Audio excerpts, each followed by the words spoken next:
तो अगर आप एनिमे फैन हैं तो मांगा के बारे में तो जानते होंगे। चलो अभी जो इमेजेस आप देख रहे हो उनके बारे में बताओ, क्या ये सभी मांगा हैं या इनमें कोई डिफरेंस है? एंड अगर आप सभी का जवाब है कि ये सभी मांगा हैं तो आप बिल्कुल सही कह रहे हो। रुको जरा, सब्र करो।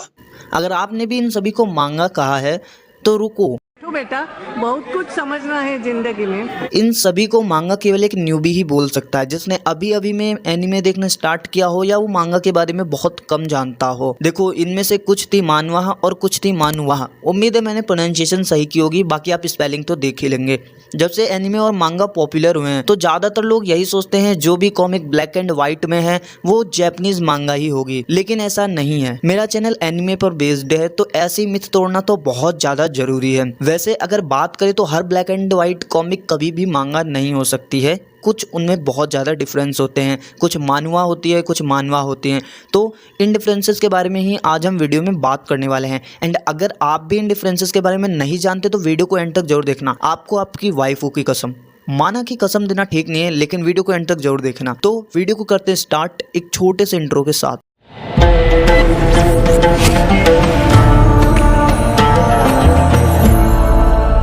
देखो चाइनीज़ कॉपी करने में बहुत ज़्यादा माहिर होते हैं, लेकिन यहाँ पर थोड़ा सा केस अलग है। जो मांगा और मानवा ये दो शब्द हैं वो निकले हैं मानवा से, जो कि एक चाइनीज़ वर्ड है। एंड ये तीनों के तीनों शब्द अलग अलग कंट्री की कॉमिक्स को रिप्रेजेंट करते हैं। मतलब कि जो मानवा होती है वो कोरियन कॉमिक्स होती है, मतलब कि वो कोरिया को रिप्रेजेंट करती हैं। मांगा तो हम सभी को पता है कि वो जापानीज होती हैं एंड जापान को रिप्रेजेंट करती हैं। एट द लास्ट में बात करें तो जो मानवा होती है वो रिप्रेजेंट करती है चाइना, हांगकॉन्ग एंड ताइवान। वो इन तीनों कंट्रियों को रिप्रेजेंट करती है। मतलब कि मानवा कोरियन कॉमिक्स होती हैं, मांगा जापानीज कॉमिक्स होती हैं, मानवा जो होती हैं वो चाइनीज, हांगकांग एंड ताइवान की कॉमिक्स होती हैं। तो अगर आप सभी ब्लैक एंड व्हाइट कॉमिक्स को मांगा बोल देंगे तो बहुत गलत होगा, क्योंकि हर अलग कॉमिक हर अलग कंट्री को रिप्रेजेंट करती है। एंड बात करें मानवा, मांगा एंड मानवा, ये तीनों ही बहुत अलग है। इनके लिखने का स्टाइल, इनके ड्राइंग का तरीका और जैसी मॉडलिंग एंड जैसा रिप्रेजेंटेशन होता है वो बहुत ही अलग होता है इन तीनों में। तो बिल्कुल सेम बोलना तो बहुत ही गलत हो गया। ये तो एक मेजर डिफरेंस हो गया कि वो अलग अलग कंट्री को रिप्रेजेंट करती हैं, लेकिन अभी और भी बहुत से डिफरेंसेस हैं। तो देखो इन कॉमिक को जो बनाते हैं, इनके क्रिएटर होते हैं, उनके भी अलग अलग नाम हैं।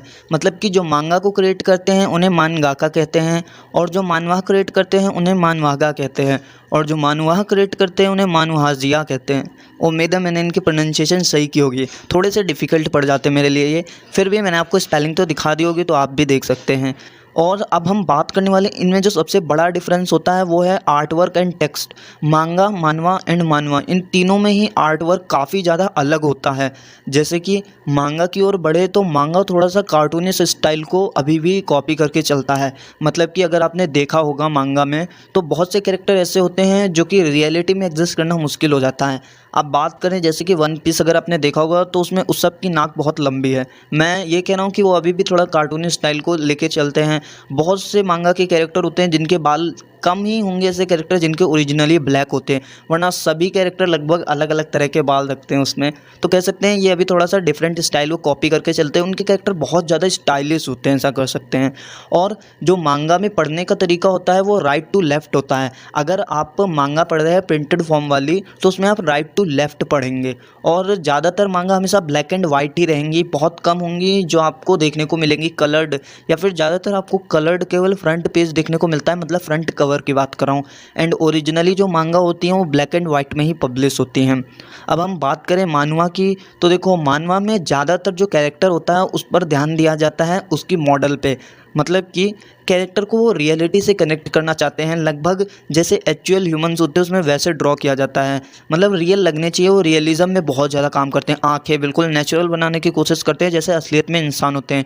उनके कैरेक्टर उतने स्टाइलिश नहीं होते हैं जितने मांगा के होते हैं। मतलब कि मांगा में ज़्यादातर कैरेक्टर्स के जैसे बालों के कलर हमेशा ब्लैक नहीं होते, लेकिन मानवा में लगभग मेजर कैरेक्टर्स के ब्लैक ही होते हैं एंड थोड़े कम स्टाइलिश होते हैं। अगर आपने लुकिज़म देखा है तो उसमें लगभग हर कैरेक्टर के बाल ब्लैक ही टीथ हैं, और भी बहुत सारे मानवा हैं जो आपने पढ़े होंगे। सबसे बेहतरीन जो आप जानते हो सोलो लेवलिंग, जिसपे अब एनिमेशन भी आने वाला है। तो आपने अगर उसमें देखा तो उसमें भी मेन कैरेक्टर के जो बाल हैं वो ब्लैक ही हैं, तो वो थोड़ा सा रियलिज्म से कनेक्ट करके चलते हैं। एंड अगर बात करें तो मानवा जो होती हैं वो ज़्यादातर तो ब्लैक एंड वाइट फॉर्मेट में ही होती हैं जो प्रिंटेड होती हैं, लेकिन जो डिजिटल फॉर्मेट में होती हैं वो कलर्ड भी देखने को मिलती हैं बहुत सारी। तो अगर हम बात करें मानवा के बारे में तो देखो, मानवा जो होती है ये तुम्हें ज़्यादातर कलर्ड फॉर्म में ही देखने को मिलेगी। एंड इसे पढ़ने का भी तरीका, मतलब आप इसे लेफ़्ट टू राइट भी पढ़ सकते हैं एंड राइट टू लेफ़्ट भी पढ़ सकते हैं।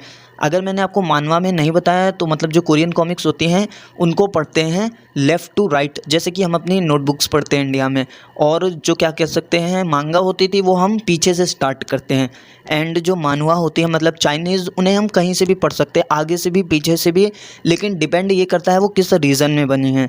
मतलब कि हर जगह के पढ़ने के तरीके अलग होते हैं। अगर हम जनरली बात करें तो जैसे कि कोई चाइना से है कॉमिक तो उसे लेफ़्ट टू राइट ही पढ़ेंगे, और जैसे अगर कोई हांगकांग या ताइवान से है तो उसे हम राइट टू लेफ़्ट पढ़ेंगे। अब ये भी कोई बेसिक से डिफरेंसेस थे, लेकिन जो चाइना की कॉमिक्स होती हैं वो भी थोड़ा रियलिज्म में ही काम करती हैं। उनके कैरेक्टर्स भी काफ़ी मतलब स्मूथ होते हैं, ज़्यादा स्टाइलिश नहीं होते जैसे कि हमारे मांगा में है।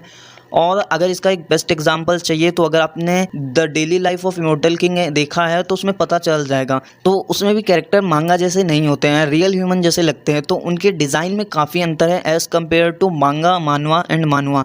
देखो जो कोरियन एंड चाइनीज़ कॉमिक्स हैं उनमें तो लगभग सिमिलर होते हैं कैरेक्टर, लेकिन मांगा काफ़ी यूनिक होती है क्योंकि उसके कैरेक्टर्स काफ़ी ज़्यादा स्टाइलिश होते हैं एंड वो काफ़ी अलग होते हैं। जैसे कि हम ड्रैगन बॉल की बात कर लें तो उसमें काफ़ी कैरेक्टर हैं, सबके बाल अलग हैं और डिज़ाइन भी अलग है काफ़ी ज़्यादा कैरेक्टर्स का। तो उसी तरह लेकिन मानवा जो है वो रियलिज्म पे बहुत ज़्यादा फोकस करता है, तो उसके कैरेक्टर्स हमेशा ह्यूमन बीइंग जैसे ही लगते हैं। तो देखो अगर पॉपुलैरिटी की बात करें तो मांगा ही सबसे ज़्यादा पॉपुलर है इन दोनों के मुकाबले, लेकिन मानवा ये दोनों भी अब काफ़ी ज़्यादा पॉपुलर हो रहे हैं। इनका भी एक अलग ही फैन बेस बनता जा रहा है। तो ये काफ़ी छोटे छोटे डिफरेंसेस थे।